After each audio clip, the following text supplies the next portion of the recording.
ভারতীয় পতাকা কত রকমের মাপের করা যায়? 9 রকম। মালয়েশিয়া দেশের কোন ব্যক্তি ভারতের পদ্মশ্রী পান? রামলি ইব্রাহিম। শোলে সিনেমা যে রামগড়ে শুটিং হয়েছিল সেখানে অনেক আগে রবীন্দ্রনাথ ঠাকুর ঘুরতে গিয়েছিলেন একবার, তাই সেই জায়গাটির নাম দেওয়া হয় ঠাকুরচূড়া। 1911 সালে মোহনবাগানের শিল্ড জয় নিয়ে রবীন্দ্রনাথ ঠাকুরের কবিতার নাম কি? দে গোল গোল। ভিক্ষাকে তুষ্ট করতে নাকি লক্ষাধিক বলি দিয়েছিলেন রাজা সুরত। এই বলির রক্তে ভিজে যায় এই অঞ্চল, তাই বলিপুর নাম। বর্তমান নাম কি? বোলপুর। সম্প্রীতি ভট্টাচার্য একরকম দ্রোণ আবিষ্কার করেন। কেমন দ্রোণ? আন্ডার ওয়াটার দ্রোণ বা জলের নিচে দ্রোণ। কার কুকুরের নাম ছিল করজিস? রানী এলিজাবেথের কুকুরের নাম ছিল করজিস।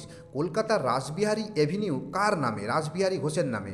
William three, Alexander three, Pope Urban six, Genghis Khan, এদের মধ্যে মিল কোথায়? ঘোড়া থেকে পড়ে এরা সবাই মারা যান। লাদাখের মেয়েদের টুপির নাম কি? লাদাখের মেয়েদের টুপির নাম পেরাক।